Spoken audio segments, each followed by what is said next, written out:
Well, good morning. I think everybody's excited. We're back in person, right? It's good to see everyone. As a researcher, this is one of my favorite things to do. You know, we do a lot of research. We need to get it to the people that are gonna apply it, right? So we appreciate all y'all being here. I've got the pleasure to kick us off, and I want to do so with a question. So who in here is tired of the cold? They're ready for okay, I see a couple of hands. Okay. Oh, well, yeah, Minnesota, right? Okay, but who else is scared to death of that brutal South Texas heat that's coming? Or Texas heat, yeah, I'm in that camp. Well, luckily for us, when it does get here, we've got the ability to get out of it, right? We can get an AC, we can get out of that brutal heat. And today we're going to talk about some critters that can't and how do they cope, being that they can't just get into the AC. So if we can work this thing here, we're going to kick it off and we're going to dive straight into talking about heat. So we know that average annual temperatures are increasing, right? They have been for a long time. The trend's likely going to continue. This is across the globe. And not only are average temperatures increasing, but temperature extremes are increasing. Not just in rate, but it seems like every year we're setting some kind of record. Oh, it's hotter than it was last year. It's hotter than it's ever been. It's getting brutal out there. And at the same time, we as humans are doing what we do. Populations are increasing, increased urbanization, increased agriculture. We are in some way or another altering the landscape. This from managing pines, which I just realized Texas has some of, and brush management. In some way or another, we are influencing the amount of cover on the landscape. So you could see how this could be an issue, right? Temperatures are increasing. Maybe we're removing cover from the landscape. Because as this is going on, we got critters out there that are steadily exchanging heat with the environment. And I think we typically think about this relationship from a very simplistic standpoint. Sun's hot, wind cools you off. It's that simple, right? It's not at all that simple. It's actually very complex. So these animals are exchanging heat from many different directions constantly. And as they're exchanging heat back and forth with the environment, they are tasked with maintaining a stable body temperature, right? The same thing applies to us. And I think a really cool analogy to this is think about the thermostat at your house. You set it to something, and as long as it stays within that range of temperatures, there's no heat running, there's no AC running, you're not using any excess energy, right? This is a very good analogy for these animals. The same thing applies. When they're in that comfort zone, what's referred to as the thermal neutral zone, it doesn't require them to use any excess energy. They're just able to maintain that temperature. Problems arise when environmental conditions start to put pressure on them, start to push them outside of that thermal neutral zone. And today we're going to focus on what's happening when they're pushed through that upper critical temperature of their tolerance. So they've got to respond. You can only be outside of that thermal neutral zone for so long, right? It's very energetically taxing. Something's got to happen. Things got to change to get you back in that zone. So a lot of things are a few of the physiological things you'll see, things like panting. So this is increased respiration. So the whole point of this is water holds heat. Let's get water out of the body, and through evaporation, we're able to get rid of that heat. So the goal here is to minimize the amount of heat we're gaining, get rid of that heat from the body. Again, we're trying to get that temperature back down. You also see a huge increase in metabolic rate. To maintain a stable body temperature is very, very energetically costly for these animals. So this is not a good position that you want to be in, right? This is not where we want energy to be headed. And then, of course, you'll see things like vasodilation. Blood vessels get bigger. They push blood to the surface of the skin in hopes of dissipating that heat.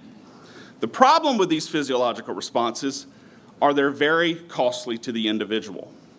It is much more efficient to simply change your behavior.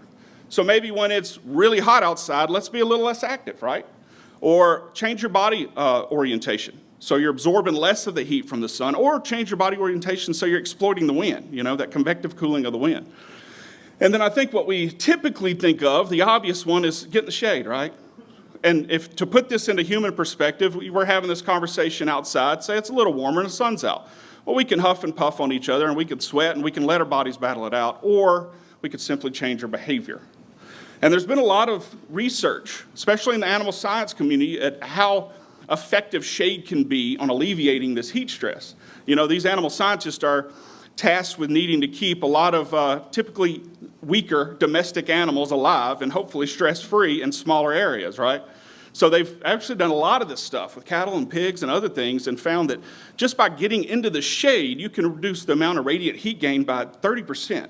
So that's huge. And of course, another duh moment, right? Get out of the sun. But what happens on a landscape like this? This is we often see a landscape, a rangeland type landscape like this, where there's just not a bunch of shade. Shade has the potential to be limited, right? And not only is shade potentially limiting, but you also often have other big critters that need to get in the shade as well. And you can see this little bit of shade here is completely overtaken with all these cattle, right? Not only that, now we're starting to question, what about shade quality? Is shade just shade, either there or it's not?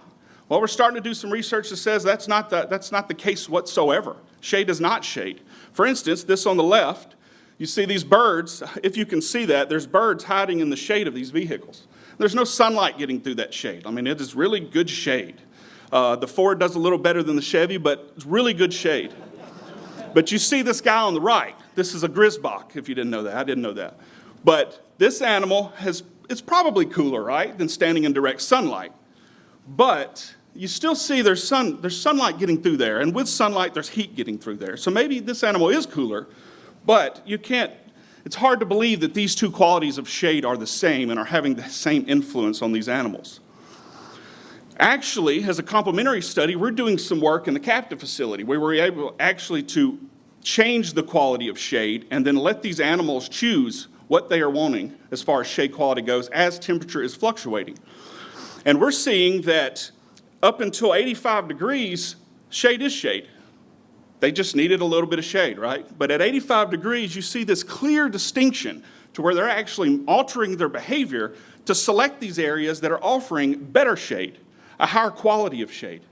And we did this, just a little background, we did this with mesh cloths. If you've ever seen a captive facility, the mesh cloth, the shade cloth, you can buy different qualities of that. So like a 30 degrees, 60 degrees, 90% shade. And that's what we were able to do is let these animals choose, and this is what we're finding. At a certain temperature, shade is not shade anymore.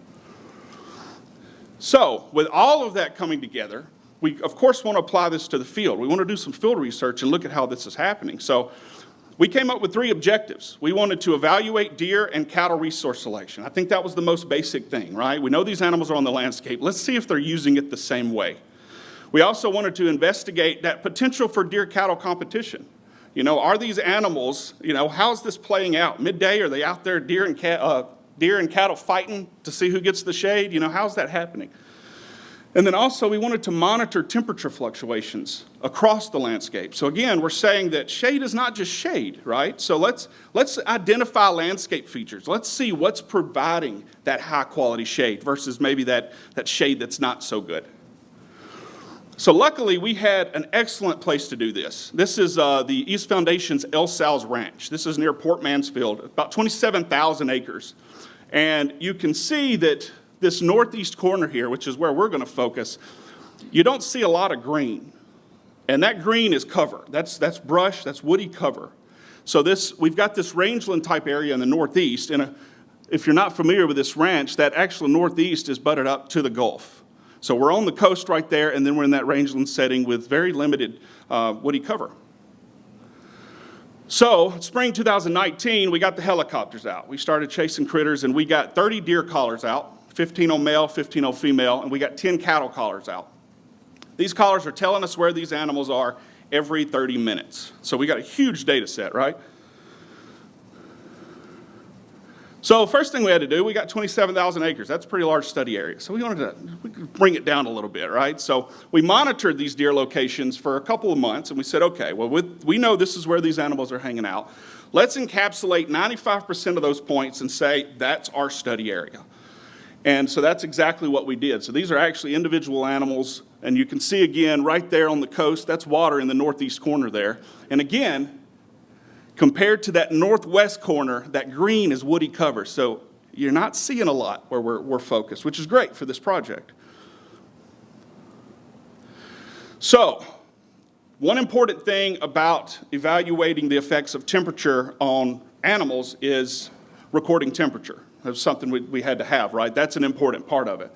So what we did is we set up this black globe array where we distributed 100 of these black globe thermometers across the landscape. And bear with me, I'll explain what these are in just a minute. But we had 100 in total, and we distributed 80 of those in some type of woody cover. So if it had some kind of woody cover, it was fair game to receive one of those black globes. And then the other 20 we distributed just in the open grassland areas. And the reason we did that 80-20 split is because it's less likely that temperatures vary much in those open areas, right? Whereas with that, again, shade's not just shade, so we put more of our black globes into those areas. And these things are recording operative temperature every 30 minutes. And here's a picture of one of the black globes there, and we mounted them about 19 inches above the ground, so about shoulder height of a deer. Again, we're trying to get at what are these animals being exposed to. And these are unique in that ambient temperature is air temperature, right? Operative temperature is measured with these black globes. So it's a copper sphere painted black. These data loggers are suspended in the middle. These data loggers record the temperature of the air within that copper sphere. So the temperature of that air in the copper sphere is dictated by not only ambient temperature, but also the effects of the sun, radiant heat from the sun, and the convective or cooling effects of the wind. So this, instead of just ambient temperature, this gives us a more accurate representation in a specific spot of what the climate is, what these animals are being exposed to. Kind of like shaded versus unshaded. You know the temperatures are going to vary. Ambient temperature may very well not. But the operative temperature, once it includes the effects of solar heat, is definitely going to be much different. So we've got these 100 globes out. We're collecting temperature every 30 minutes, but we only have 100. 100 across 6,200 acres is not that many. What we need to do is figure out a way where we know where these animals are and what the operative temperature in those specific areas may be. So what we did is we went to each one of these black globes and we determined the vegetation features around it. And then we separated those black globes into 6 time periods. So we came up with a mean temperature for morning, mid-morning, midday, afternoon, evening, and night. So now we know these average temperatures at these different time periods. And of course, you can imagine the sun's going across the sky, so it's going to have a different effect on these black globes as time goes by. So we separated these into the time periods. And then we were able to use that relationship between the vegetation structure and the operative temperature to predict across the landscape. So if it was similar places on the landscape, or similar vegetation makeup across the landscape, then it was probably very likely to be similar temperatures, right? Operative temperatures. And then we use this, and this is actually our midday predictive map here. So at any spot on that landscape, you have a predicted operative temperature based off the vegetation characteristics. And that's essentially what we did. We created this, and then we said, okay, well, let's evaluate how operative temperature and these vegetation features are influencing movement and space use. Next, we wanted to, again, objective 2, let's explore that idea of competition between deer and cattle for these shade resources, right?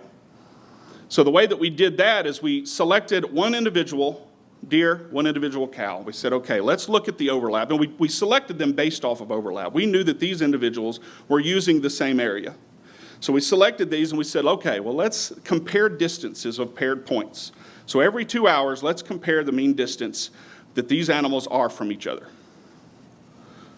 So what are we finding? Well, temperature is exactly what you'd expect it to be. It follows that trend just like it should of morning, starts heating up mid-morning, climaxes midday, and then it starts to fall again. As you can see, this woody cover, the operative temperature, of course, stays much cooler than that open grassland areas where the sun's just beaming down.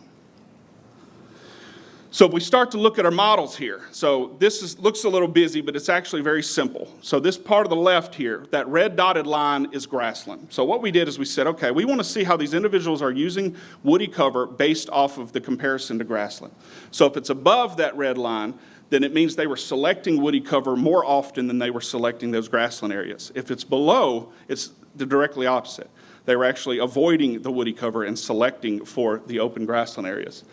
The deer are in red and the cattle are in green. And it was actually interesting. We're seeing that midday, these deer are selecting for the woody cover, some type of woody cover. And we see that cattle are actually avoiding woody cover. If we go and look at how operative temperature was influencing that relationship, we see that deer are selecting for lower operative temperatures, and that cattle are actually selecting those areas that had higher operative temperatures, which is interesting, right? This is midday. Well, we wanted to break it down even further. We wanted to look at males versus females. So on the left here, same idea, except this is male and female deer. Grassland, if it's above, they were selecting woody cover more than they were grassland areas. If it's below or overlapping that line, there was no clear selection there. If it's below, they were avoiding. So we see that males are selecting woody cover over open grassland areas midday. But we're not seeing that relationship with females. We're actually seeing females didn't have a clear selection. So they're selecting for both, actually. They're using open grassland areas and woody cover. And this starts making you think about, okay, well, what's also happening during not midday, but say July, midsummer. You know, these does are in late lactation or a late gestation and then lactation also, right? Very, very stressful events. Energetic costs are through the roof. Makes you wonder if maybe these animals are having to be out and about, whereas the bucks are just able to lay around, be lazy in the shade, right? And operative temperature, we did see that they were both altering their behavior on the landscape to select these areas of lower operative temperature. So one thing I want you to remember in this is operative temperature is not standard in any one area. As the sun moves and as wind changes, operative temperature changes across the landscape. So this area may be cooler at 2 o'clock. At 4 o'clock, this area may be cooler. And these animals were actually altering their behavior and moving across the landscape to seek out these cooler areas as they became available. So as far as the deer and cattle, so this is, we looked at how these animals were used in the landscape, and we had really good overlap between these two individuals. So we see the distribution of use across the landscape of the cow here, about 1,020 acres, what we refer to as the home range. And then the deer here, about 624 acres. And this actually wasn't home range, this is a 50% core area. So this is where they were really spending their time. So we said, okay, we got about 390 acres of overlap here. So let's dig a little deeper. We know they're using the same general area, but let's look even closer. So again, you see this landscape, there's not a lot of green. I hope some of y'all can see those mottes and stuff there, but it's very scattered. There's not a lot of cover there. But we got to look in, the yellow is cattle, and the blue are the deer GPS locations. And we start to identify these even small mottes. We know for a fact that these animals are using those same locations, those same shade resources. And some of those mottes are a quarter the size of the room here. But we know that these animals were laying under those trees. Both of them were. Okay, so we know they're using the same areas. We know they're using the same trees. So let's look at paired points and how close they were to each other on average. They weren't close to each other at all, ever. Mid-morning is where they are the closest to each other on average, and they're 1,000 yards away from each other. So we know they're using the same areas, but they're never close to each other. So what's going on there? And you can see that there's really no clear pattern here, but yeah, I mean, 1,000 yards, that's not close. But we know they're using the same trees. So we wanted to look at their activity. So this black line here shows deer activity, and you can see that it stays fairly high, you know, pretty most of the day, but you do see that break during midday and then in the evening there. And then, of course, those crepuscular periods, you see that deer start to pick that activity up. Well, you see a little bit something different with cattle. They have these huge spikes in activity, and then they get real lazy. So you can see this early morning, at night, very active, but you can also see midday, which is what we focused on thus far. They're very active, whereas deer are not. So, yeah, they're using the same places, but they're very active at different times. So what's going on here? What are we saying? Well, we know that deer and cattle are using these areas, all the way down to these 3 or 4 trees that are creating this mott here. We know they're using those same areas, but they're not ever getting close to each other, at least these two individuals. So what's going on? Well, they're using these areas, but they're using them at different times. Their activities are staggered in a way that they're never around each other at the same time. We also know that not only did they peak at different times, but you saw that cattle were extremely lazy or extremely active, whereas deer kind of just had that lull where, yeah, there was a little bit of a lull at certain periods of the day, but then they were active as well at other times. We also see that these animals are not just selecting woody cover. They're altering their behavior to select these areas that are lower in operative temperature. And remember, as the sun goes across the sky, as the wind changes, as time goes by, these areas are changing. So it's not always that's better than that space, that's better than that space. It changes over time, and these animals are actually altering their behavior to seek those areas out. We also know that operative temperature varies within woody cover. So shade, duh, it's important. We get that. We know that. But what we're trying to figure out and what we're starting to see is that it's not just shade. Shade is not created equal. So what do we do with this, right? Well, we're going to continue to alter the landscape, right? From management perspectives, for fun, because the tractor needs cranked, something. We're going to keep on doing these type things. And anytime we can add something to the toolbox that says, hey, let's be a little smarter by the way we manage this brush. Or let's be a little smarter on the way, we remove trees from the landscape and that kind of thing. We should utilize that. We've made a lot of mistakes in the past, right? So this is one more tool that we're trying to figure out how to use on the landscape that can just make sure that we're considering the results of what we do, how they're going to affect wildlife, because this temperature stuff, maintaining a body temperature is extremely energetically costly. So we're always having these talks and stuff, well, how can we make sure that production's put towards fawn recruitment or antler growth or things like that? Well, this is one more metric that we can use to see if we can alleviate some of that stress that these animals are experiencing every year, and also during a time that is extremely stressful already. So what can we do? Well, let's identify these areas that are producing high quality shade. And of course, this is all going to come out soon, a few months hopefully. But protect these areas. Not only protect, but promote these areas. This is just another way we can survey the landscape and make sure we're making sound decisions when we develop management plans. Stay tuned. We got a lot of captive stuff going on. This is a large scale project. I just shared just a tiny bit of it today, but I think we've got somewhere around 600, 700,000 GPS locations every 30 minutes for these animals. I mean, we've got an awesome data set. We've got some really cool stuff. We're trying to figure out, or actually we know how, we are trying to figure out how to write it in code. But we're trying to make those temperature maps more accurate. So we're doing more vegetation measurements. We're doing things like that, using LiDAR, incorporating that kind of stuff to again, just make sure that we are painting that picture as accurately as we can, and then getting the results from it and spreading those to the people that can make the changes. With that, I would like to thank the Zachary Foundation for funding this. I've had everything I've needed for almost 4 years now. It's already went by. It's been an absolute great project. I appreciate them very much. Mr. Rene Barrientos Scholarship, he has helped all of us at CKWI for a very long time. We very much appreciate that. And East Foundation, CKWI, of course, and then everybody that has helped me with everything from crawling in these mots with these black globes to trying to figure out how to analyze the data. It's been a great ride. I look forward to getting it all put together and getting it out to y'all. So with that, I'll take any questions if we got time.